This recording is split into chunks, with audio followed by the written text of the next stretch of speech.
राजा के यहाँ बुद्ध का जन्म हुआ। पिता ने ज्योतिषियों को बुलाकर भविष्य पूछा। उन्होंने कहा या तो यह सम्राट होगा या फिर साधु होगा। एक तरह से देखा जाए तो सच्चा सम्राट भीतर से साधु ही होता है। जब ज्योतिषियों की भविष्यवाणी राजा ने सुनी तो वे घबरा गए। मेरा बेटा साधु हो जाए, ऐसा ठीक नहीं होगा। राजा ने पूछा कोई तो उपाय बताइए, क्योंकि मैं चाहता हूँ कि राजा का पुत्र राजा ही बने। ज्योतिषियों ने कहा कि इसका लालन पालन व पूरा जीवन बड़ी सावधानी में बिताना होगा। अर्थात आपका पुत्र सिद्धार्थ कभी किसी बूढ़े व्यक्ति को ना देखे, कभी किसी बीमार व्यक्ति को ना देखे, कभी किसी मरे हुए व्यक्ति को ना देखे। जब तक ऐसा होगा तब तक वे राजा ही बने रहेंगे। अगर ऐसा नहीं हुआ तो वे साधु बन जाएंगे। राजा शुद्धोधन ने अपने पुत्र सिद्धार्थ के लिए बढ़िया से बढ़िया बड़े बड़े महल, अच्छे से अच्छा भोजन, दास दासियां और खाने पीने के सामान आदि वस्तुओं के ढेर लगा दिए। पिता ने पुत्र को सुख सुविधाओं में इतना उलझा दिया कि उसे बाहर के संसार का कुछ भान ही नहीं रहा। शुद्धोधन ने समझ लिया कि अब इतने सुखों के आगे साधु बनने का प्रश्न तो उपस्थित ही नहीं होता और वे निश्चिंत हो गए। राजा शुद्धोधन ने बिल्कुल पक्की व्यवस्था कर रखी थी कि उनका पुत्र सिद्धार्थ जीवन में कभी भी वृद्ध, बीमार और मृतक व्यक्ति को ना देख सके, क्योंकि वे अपने पुत्र को खोना नहीं चाहते थे।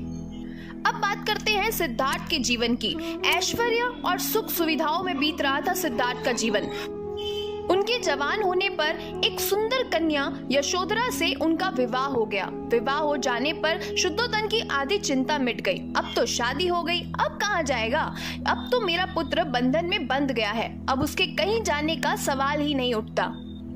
एक वर्ष बाद बेटे का भी जन्म हो गया। उसका नाम राहुल रखा गया। अब राजा शुद्धोधन को बिल्कुल पक्का विश्वास हो गया कि अब तो ये कहीं नहीं जा सकता। एक दिन सिद्धार्थ ने कहा, पिताजी, आज तक मैंने कभी अपनी राजधानी नहीं देखी।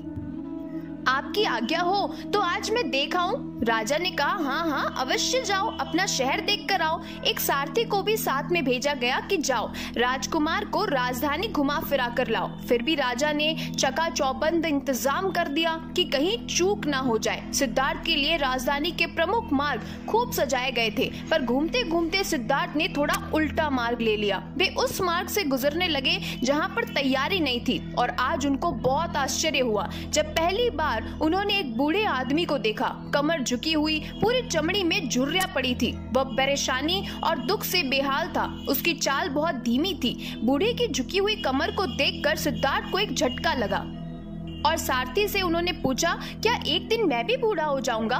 सारथी ने कहा, हाँ राजकुमार, हर व्यक्ति के जीवन में 3 अवस्थाएं आती है, बचपन, जवानी और बुढ़ापा। एक दिन तुम भी बुढ़ापे की अवस्था में जाओगे। हे राजकुमार, यह संसार का नियम है, चाहे गरीब हो या अमीर, सबका शरीर शिथिल अर्थात बूढ़ा होता है। राजकुमार सोच में पड़ गए। सारथी ने रथ को आगे बढ़ाया तो कुछ दूरी पर एक बीमार व्यक्ति मिला जो रोगों से घिरा हुआ था। उस पीड़ित व्यक्ति को देखकर राजकुमार का मन बहुत ही दुखी हुआ। राजकुमार ने पूछा, इसको क्या हुआ है? सारथी ने कहा, यह व्यक्ति बीमार है, इसीलिए करार रहा है। इस संसार में दुख और सुख दोनों है। यह अपने अपने भाग्य की बात है कि कोई दुखी है और कोई सुखी है। क्या मैं भी कभी बीमार हो सकता हूँ? सारथी ने कहा, आप यह विचार अभी छोड़ दे, समय बड़ा बलवान होता है। ये सारी बातें कर्मों पर निर्भर करती है। चाहे राजा हो या रंक, दुख सुख सब पर आते हैं। अगर शरीर में कोई रोग आना है तो वो आएगा ही। यह सब सुनकर राजकुमार सोच में पड़ गए। सारथी ने रथ को कुछ और आगे बढ़ाया तो सामने से 4 कंधों के ऊपर एक अर्थी को जाते हुए देखा। राजकुमार ने ऐसा पहली बार देखा था। उसने सारथी से पूछा, ये क्या है?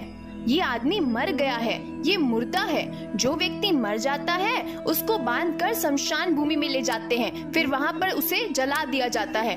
राजकुमार ने कहा, क्या सबको मरना पड़ता है? हाँ, सबको मरना पड़ता है। यह मृत्यु लोक है। जो जन्म लेता है उसे कभी न कभी अवश्य ही मरना पड़ता है। तो इसका मतलब ये हुआ कि ठीक इसी तरह से एक दिन मुझे भी मरना होगा। मेरी देह भी मुर्दा होगी और मुझे भी 4 कंधों पर उठाकर ले जाया जाएगा। मुझको भी ऐसे ही रस्सियों से बांधा जाएगा। मेरे भी आगे पीछे घर के सदस्य रोएंगे, तड़पेंगे, और जिस संसार को मैंने इकट्ठा किया वह सारा का सारा मुझसे छूट जाएगा। इसका मतलब ये हुआ कि क्या एक दिन मैं भी मर जाऊंगा? क्या एक दिन यशोधरा भी मर जाएगी? क्या एक दिन मेरा राहुल भी मर जाएगा? सारथी ने कहा, हाँ राजकुमार, एक दिन मैं भी मरूंगा, आप भी मरेंगे, यशोधरा भी मरेगी और राहुल भी मरेगा, क्योंकि यह सब मरने के लिए ही पैदा होते हैं।